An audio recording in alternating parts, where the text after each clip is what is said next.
So, good evening. We'll be starting this series called as Capital, the biggest joke of the millennium. Let's just add some rules.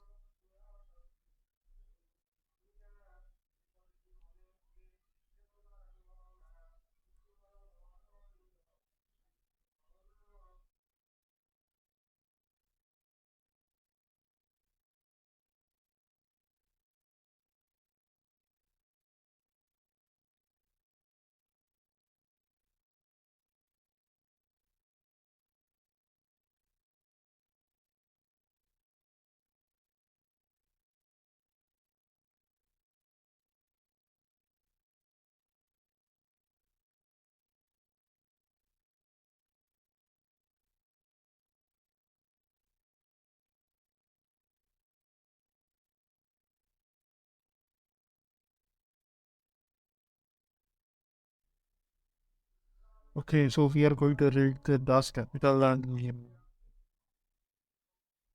make some comments on that. This is going to be a really hilarious thing. Ah, So let's start. These are a volume these are available in the above website at pinned above. Let's read the chapter 1 Commodities. Section 1 Two factors of a commodity use value and value. Two factors of a commodity use value and value. The substance of value and the magnitude of value. Wealth of those this is the first line. The wealth of those societies in which capitalist mode of production prevails presents itself as an immense accumulation of the commodity. The need being a single commodity. Our investigation must therefore begin with the analysis of the commodity. It is a problem itself, an immense accumulation of the commodities, not necessarily immense accumulation of commodities. Maybe it was in the 19th century, however, it wasn't also. Because intellectual knowledge is the biggest commodity that anyone can have, and an accumulation won't cause a problem. Because commodity is in the first place an object outside us, a thing that by its properties satisfy human wants of some sort or another. The nature of such wants, whether for instance they spring from stomach or from fancy, makes no difference. Here is the problem. They wanted to know the use value of the product. Two factors of a commodity, use value and the value. Here, Marx has completely ignored the use value. He says the nature of such wants, whether for instance they spring from stomach or from fancy, makes no difference. That's where the problem lies.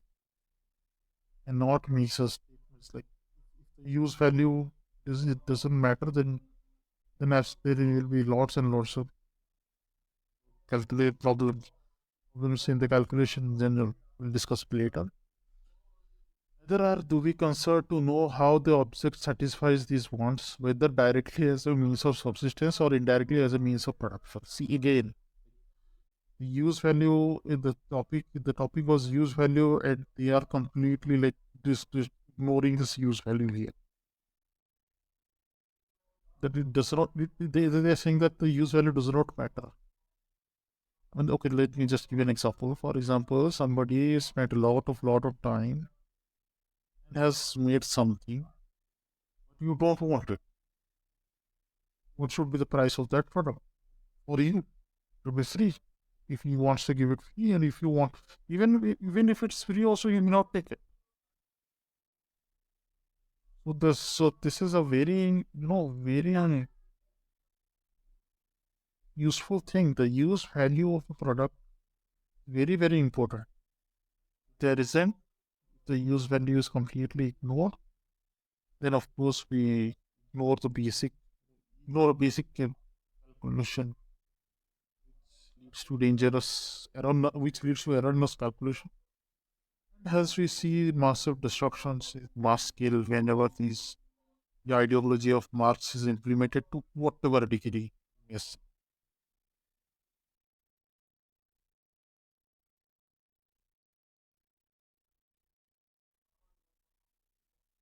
every useful thing as iron, paper, and sea may be looked at the two point of view of quality and quantity.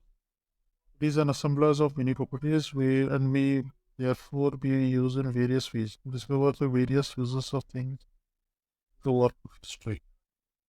Okay. So also is the establishment of socially recognized standards of measure for quantities of these useful objects. Okay.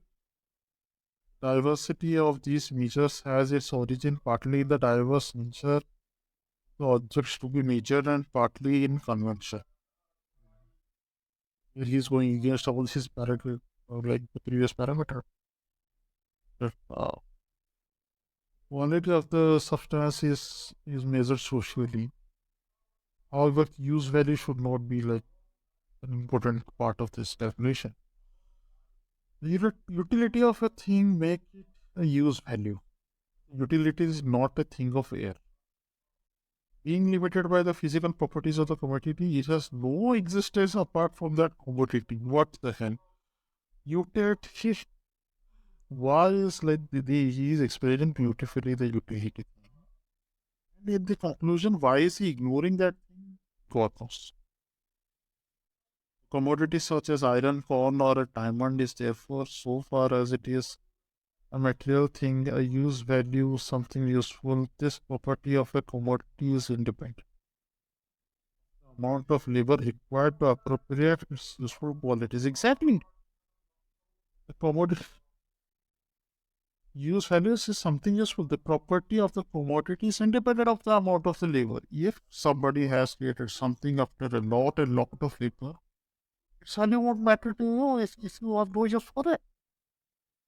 That's the point. That's the whole point. Why like that is the this is the point. If you did not consider the use value, then what are we going to have? We're going to have people with many useless products and then demanding a huge price for it than whatever you want to pay for that. Then they will say when capitalism has failed or like XYZ has failed, system has failed, that is of course that will fail. If you do not consider the use value, if you do not think that, oh my god, will my product have the demand or not, of course it's going to fail.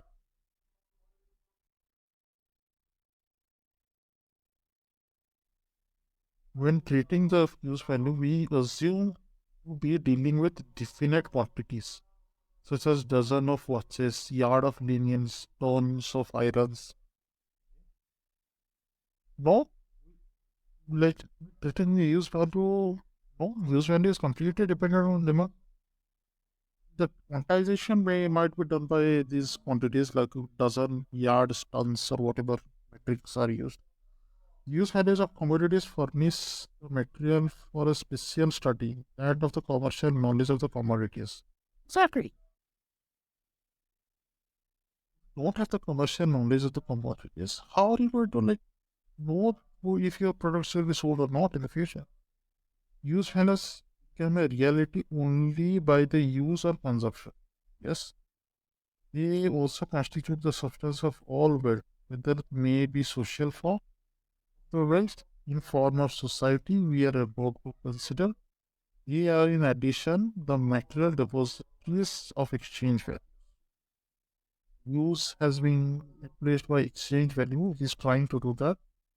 Let's see how well he does. It's not a good thing, but yeah, basically all the economies are basically gonna exchange. Have the money, exchange your money in return for a product. That's exchange value at first sight represents itself as a quantitative relation, as the proportion in which the value in use of one sort are exchanged for those of another sort. A relation constantly changing with time and place. Okay? Hence, exchange value appears to be something accidental and more relative. Yes, consequently an intrinsic value. Consequently an intrinsic value. Totally accidental and purely relative. I see value somewhere. Example, the price of milk might be might be somewhere, might be bad. So it might be rupees or $30 somewhere. That same quantity of milk be $60 at another place. Pure relative, but it's not consequently an intrinsic value. I don't know, like why is he taking an intrinsic value? Let's say there is an exchange value that is inseparably connected with inherent in commodities, seeing contradiction in terms.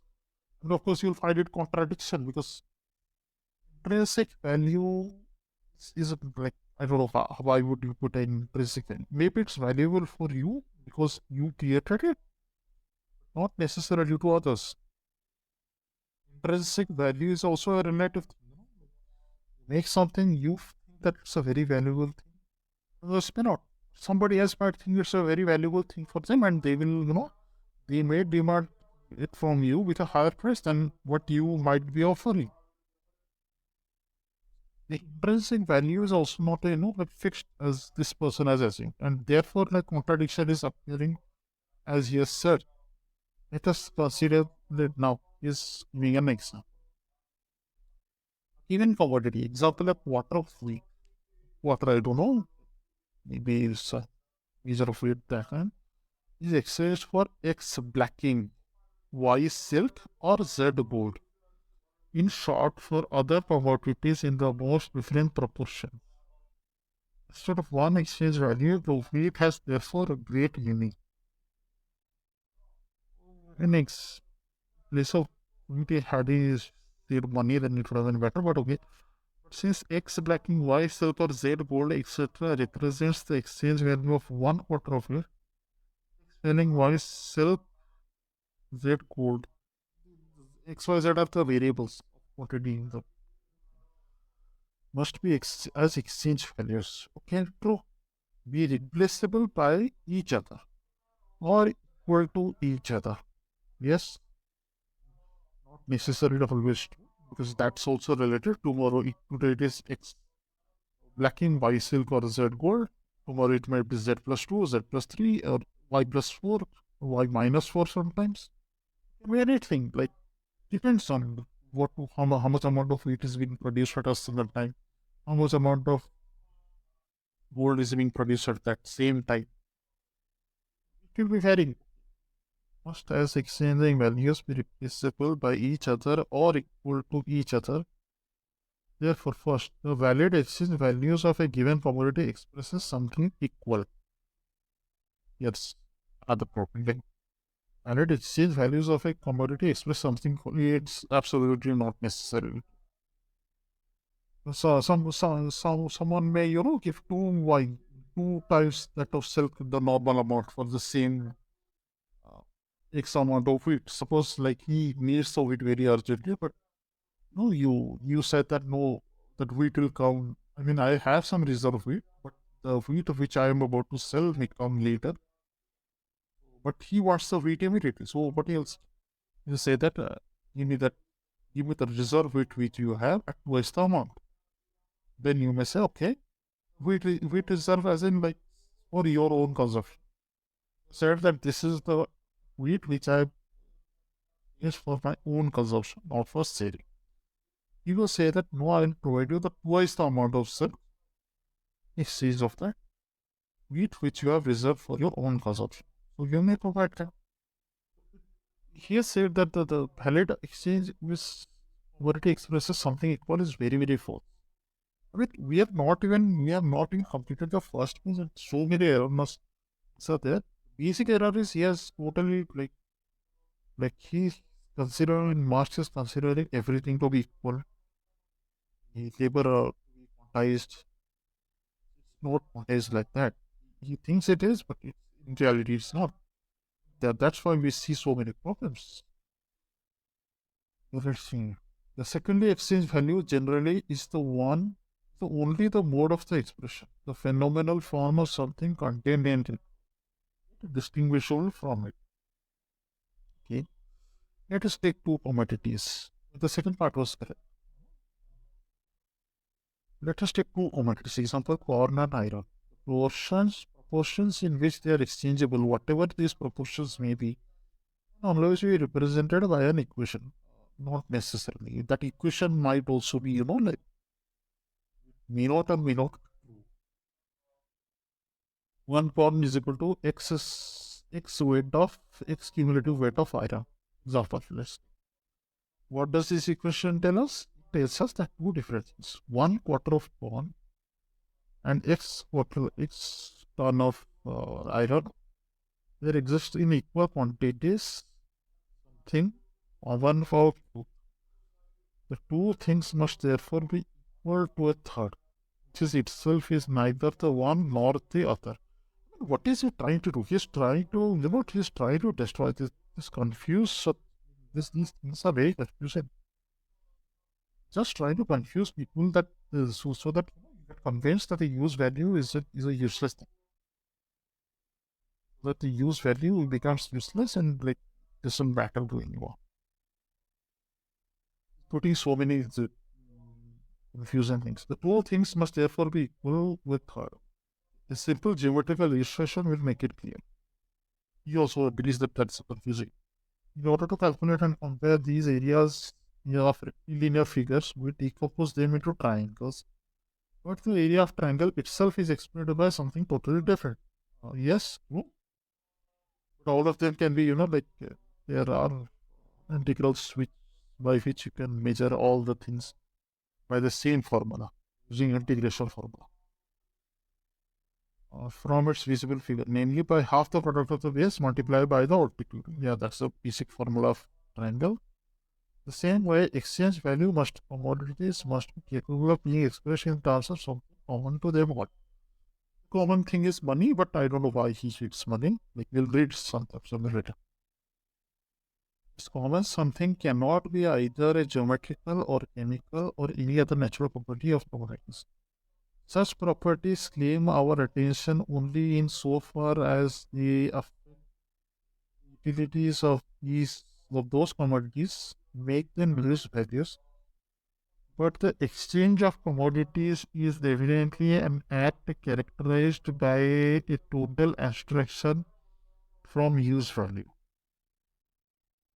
By total abstraction from use value, then the one use value is just as good as another, provided only it be present in sufficient quantity. So he's trying to confuse people with this use value so that he can, reject this use value. Saying but the exchange of commodities is evidently an act characterized by total abstraction. It's abstract. Yes, it is abstract. Everyone does not have the same, does not value the same thing at the same level. For example, very rich, like a painting. Let's take an example of a painting by Van Gogh. What will the poor like? What will the poor? If you try to sell it the poor, what will the poor say? Will say, I don't need it because it's just a decoration in my home. I don't think I should be able to. I should be like more than 100 rupees or something because it may look beautiful. However, I won't be able to pay 100 rupees or more. However, the rich knows the value, who knows that the painting of take an example of Van Gogh thing. Knows the true value of this painting, and he will provide $1 million or so. Van Gogh himself didn't get that, and the making of that painting would have even cost like $5 or more. If you take the internet, $5 that time. No, like even today also, like even by today's standard, it wouldn't have taken $5. However, the same thing is being taken by the rich, by a very rich person at $1 million, whereas a poor sees it at only 100 rupees, $100. You say, okay, it's very costly, but $100, it's not worthy for the poor to take it. So here, this exact thing is that it's an abstraction. Yes, it's true. Then one use value is just as good as another. No, it's not. As I said,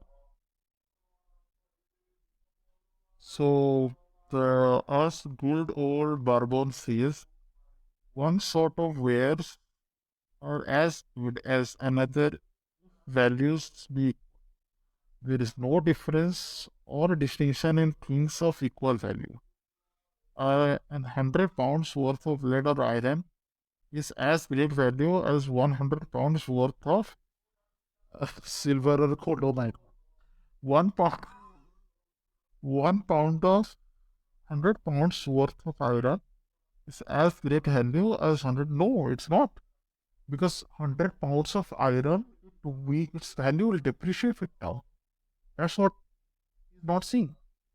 Instantaneously, it will be like, what if you see time wise, that 100 euro of gold or silver, it will keep on increasing. Whereas the same thing cannot be said about the iron.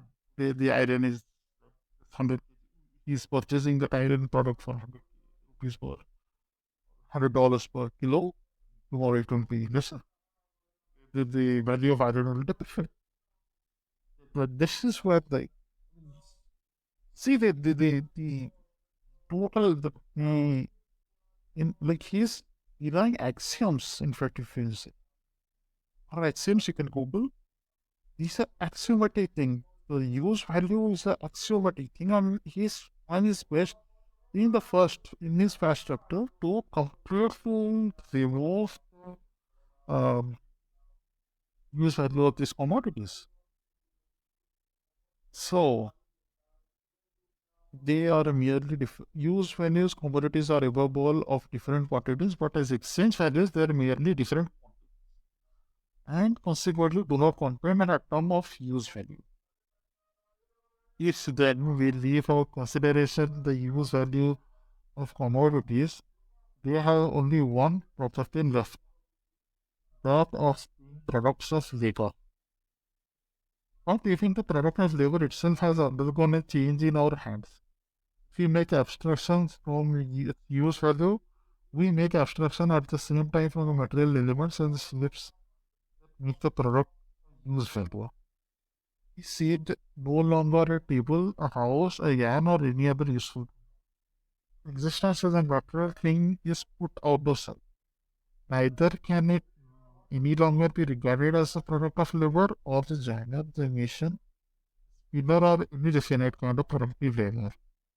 Along with the useful qualities of the products themselves, we put out sides both the useful character of various kinds of labor embodied in them and the concrete forms of labor.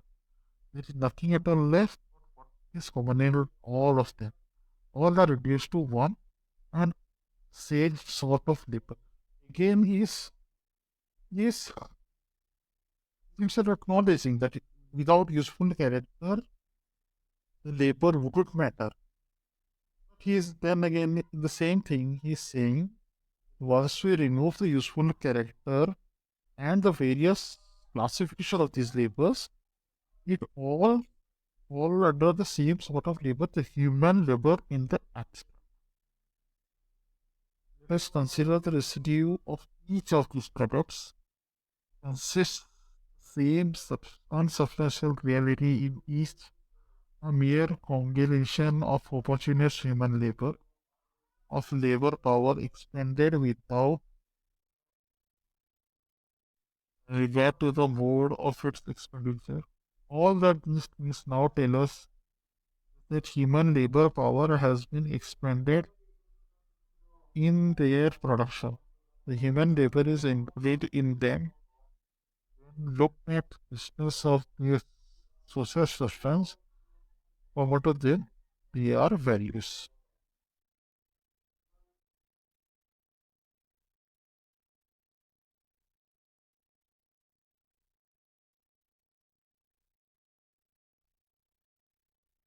The residue of each product is considered the same after a mere compilation of homogeneous human labor. Human labor is never homogeneous. Because two people have to carry big bag from one place to another. With scientifically, we can say the same energy is being utilized. However, if one person is much more stronger than the other person, then he will easily do that. But the other person will feel like as if we are, we have burdened him with the whole world, that very thing. Labor is never homogeneous. That basically it seems like, why is he like uniformizing everything?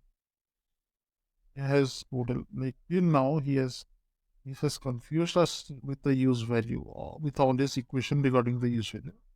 And he, in the end, he's saying that since it is so confusing, so let's remove that useful character, fullness of the product. Even in labor, also, he sees that some are very hard, some are very soft. So he removes all of them and says that physical productivity in semicolon. I'm giving in quotes, air quotes. That should be the main measure of a value of a. All I think is that human labor power has been expended in the production. What if machine is used in that production? This flipping a switch, the same as suppose somebody who flips a switch with the help of a crane, he carries a big huge block of building from one the ground to a 15-story above level. Will that be considered same as like 15 people together carrying the same thing at home? Once Marxism said because that in that very time industrial revolution was also very prominent. He was himself in charge of some printing press and all these things. Before all the people used to, like write with their hands all the letters and everything. That during that time almost the printing press was a popular thing. Like printing huge number of papers using these things. I have no idea why Marxism moves on. Like he would he all those printing out products, those newspaper products of his big press, same as every same as 100 people writing those news at a time. 100 people writing the newspapers instead of printing the newspapers. He would have appointed 100 people and made them to write the newspaper instead of using the printing press like he was using. Yeah, he himself was like he himself is contradictory himself.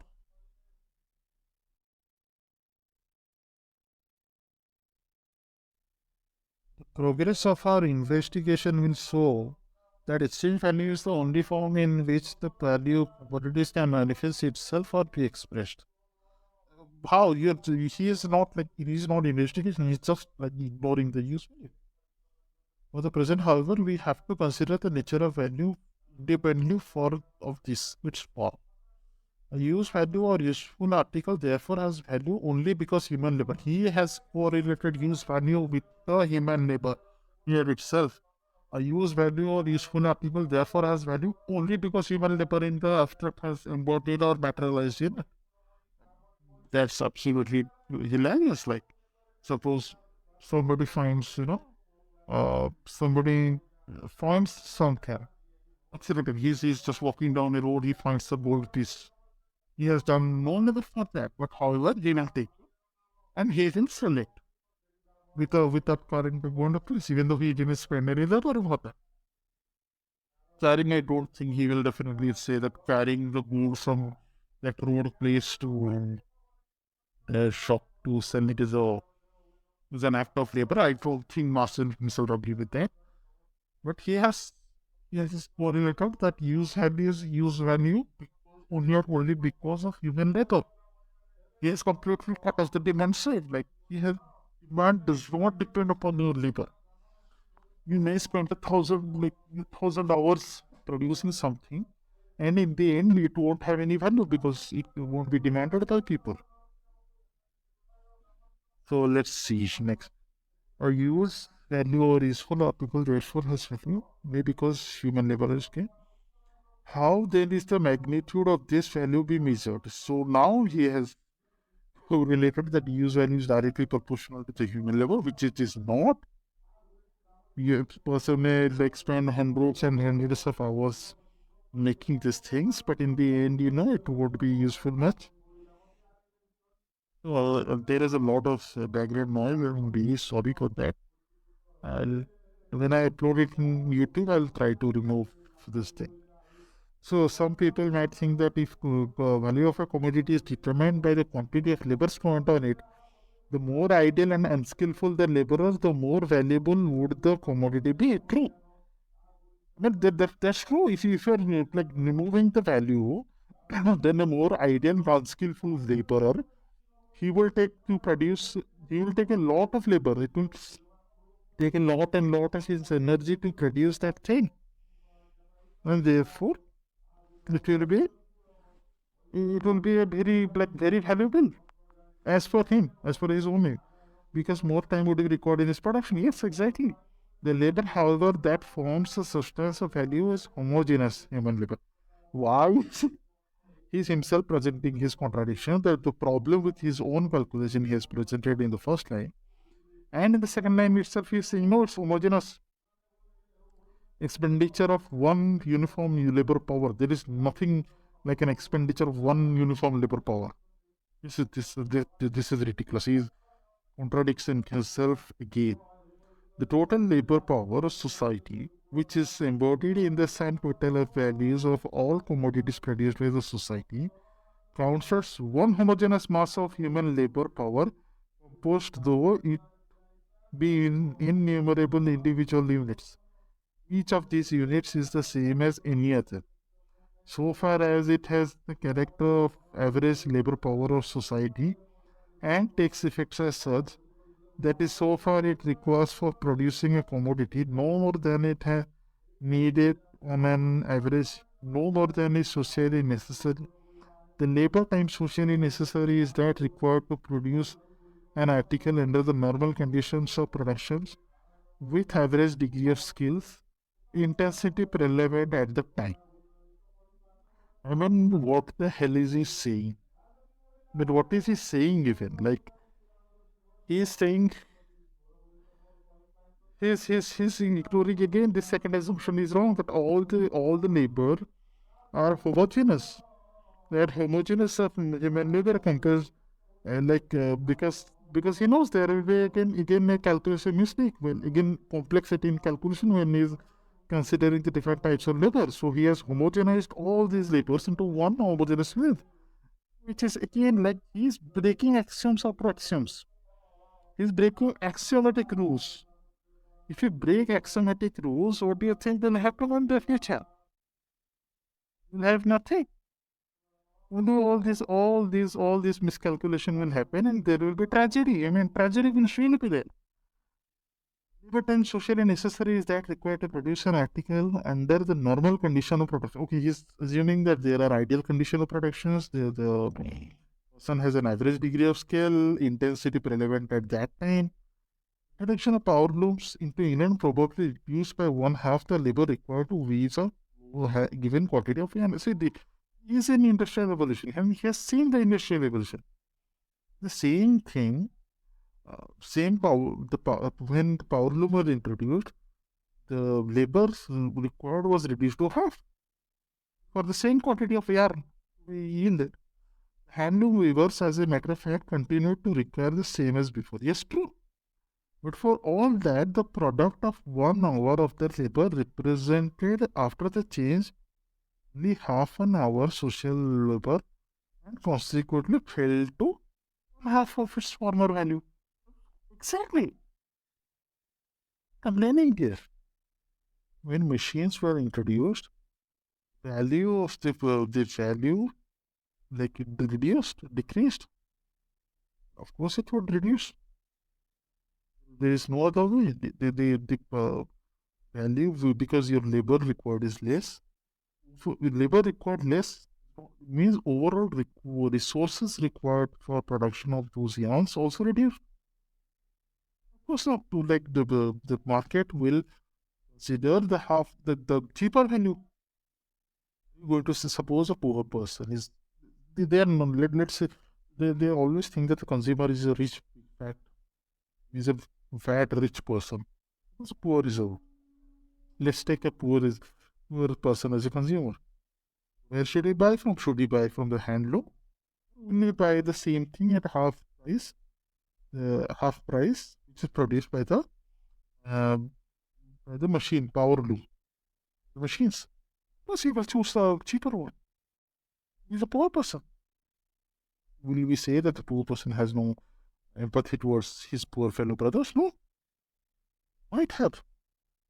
Now here he has to sustain himself also.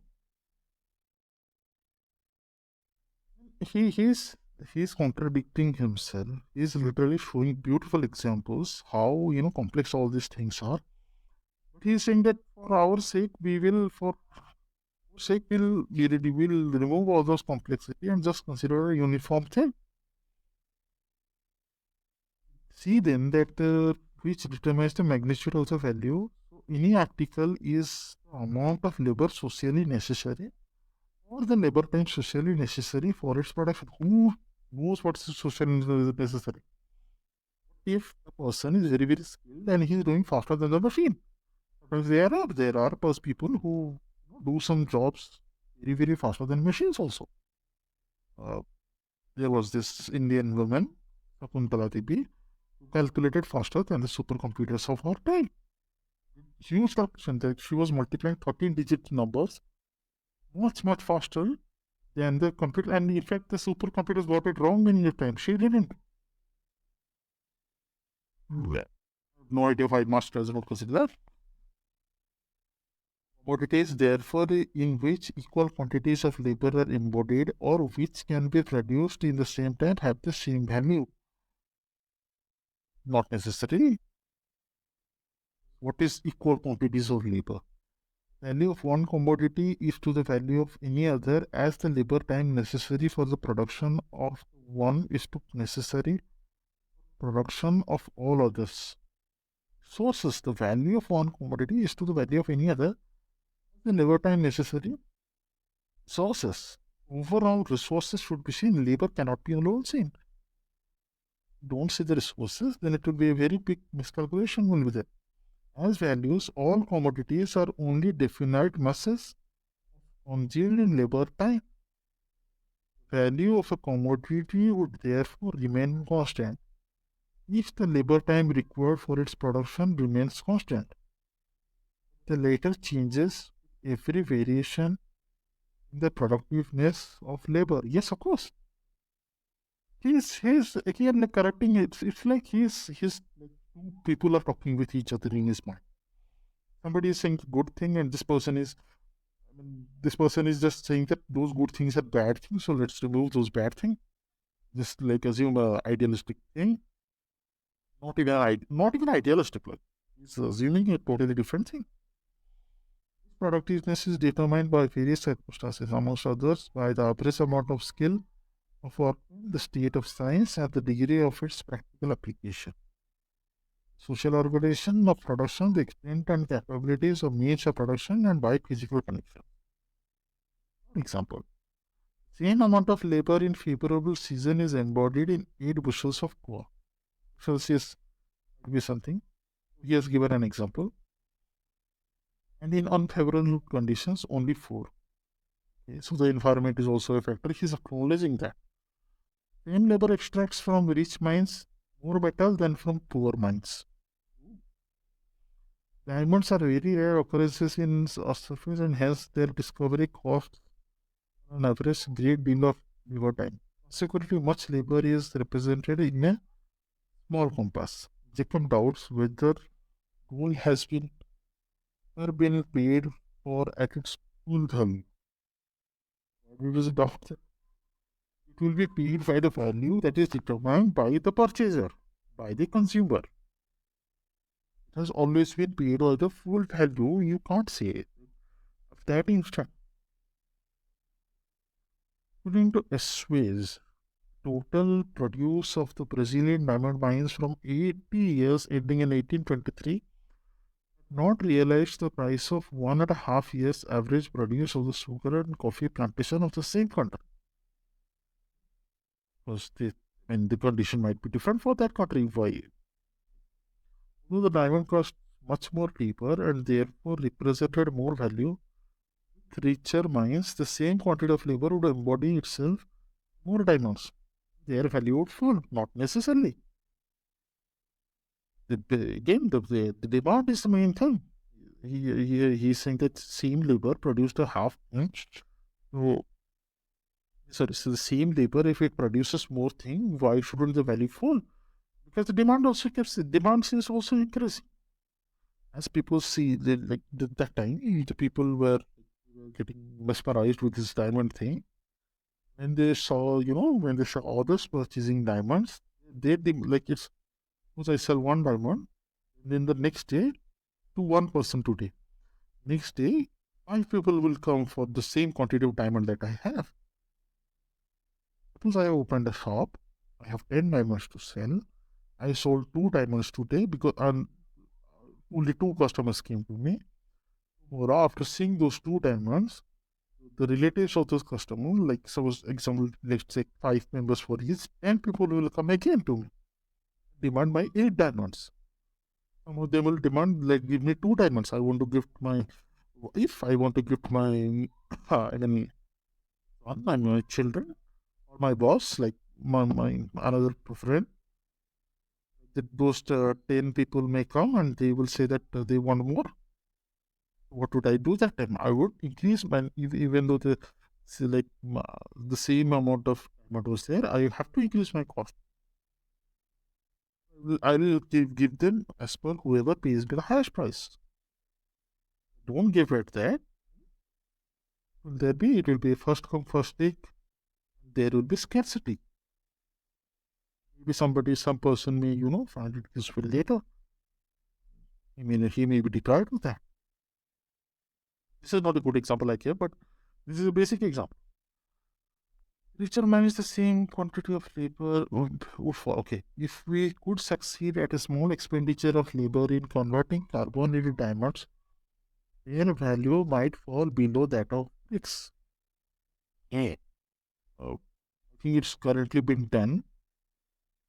Could succeed at a small expenditure of labor. Yeah, I mean, we have artificial diamonds and the value of diamond is in falling soon.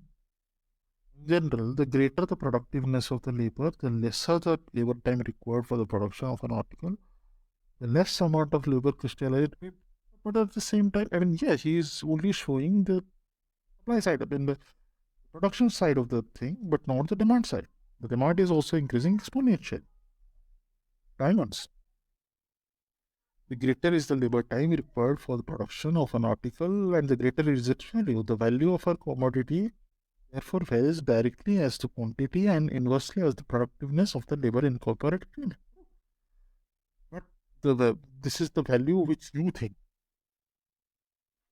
The main value, the main, like the main 90% of a value is decided by its demand.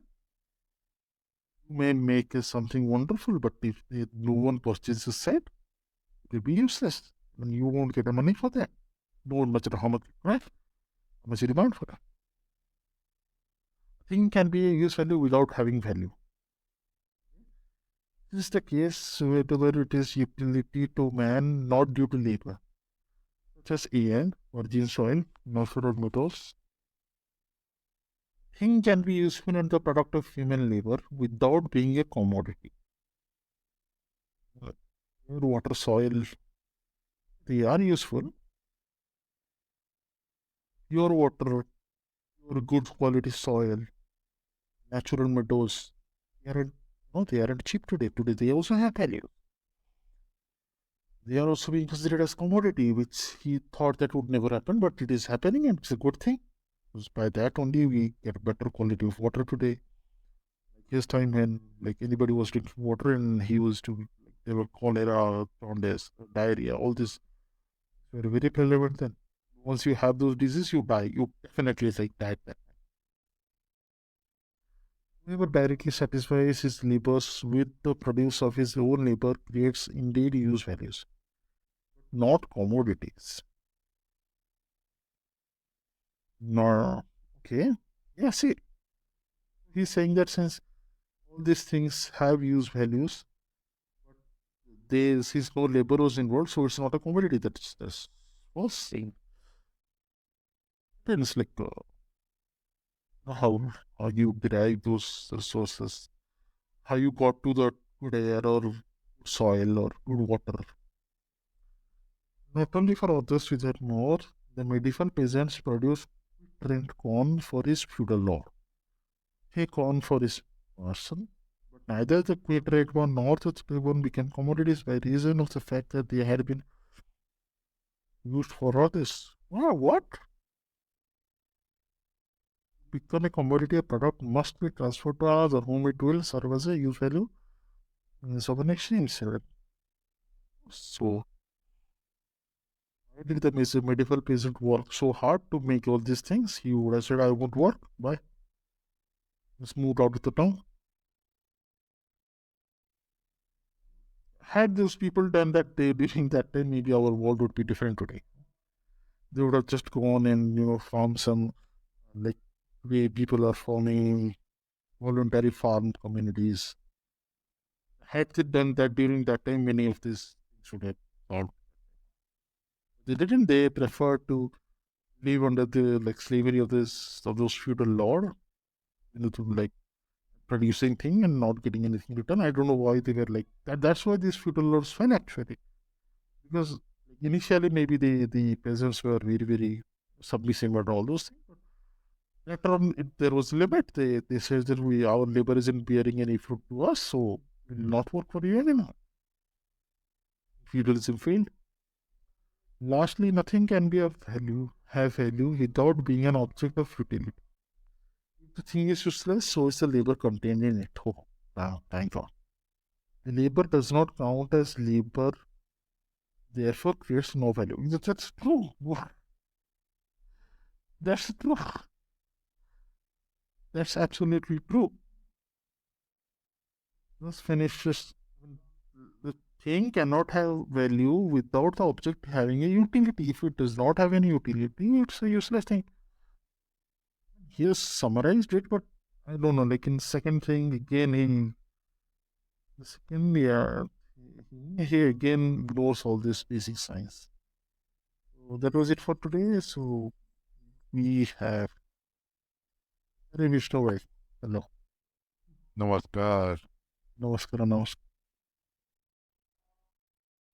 खत्म हो गया अभी मैं like कि marks की dance capital पढ़ रहा हूँ. उसके पहले सेक्शन मैंने पढ़ा, उसी के ऊपर ही कमेंट्री दे रहा था. बस इसको रिकॉर्ड करके रखा हूँ, यूट्यूब पे छोड़ूंगा. जरा यूट्यूब पे ही छोड़ दो. इसने क्या किया है ना, प्रॉब्लम ये है कि marks has like marks has मतलब बहुत ही अच्छे से चीज़ें लिखे हैं, but in the end like he is gone.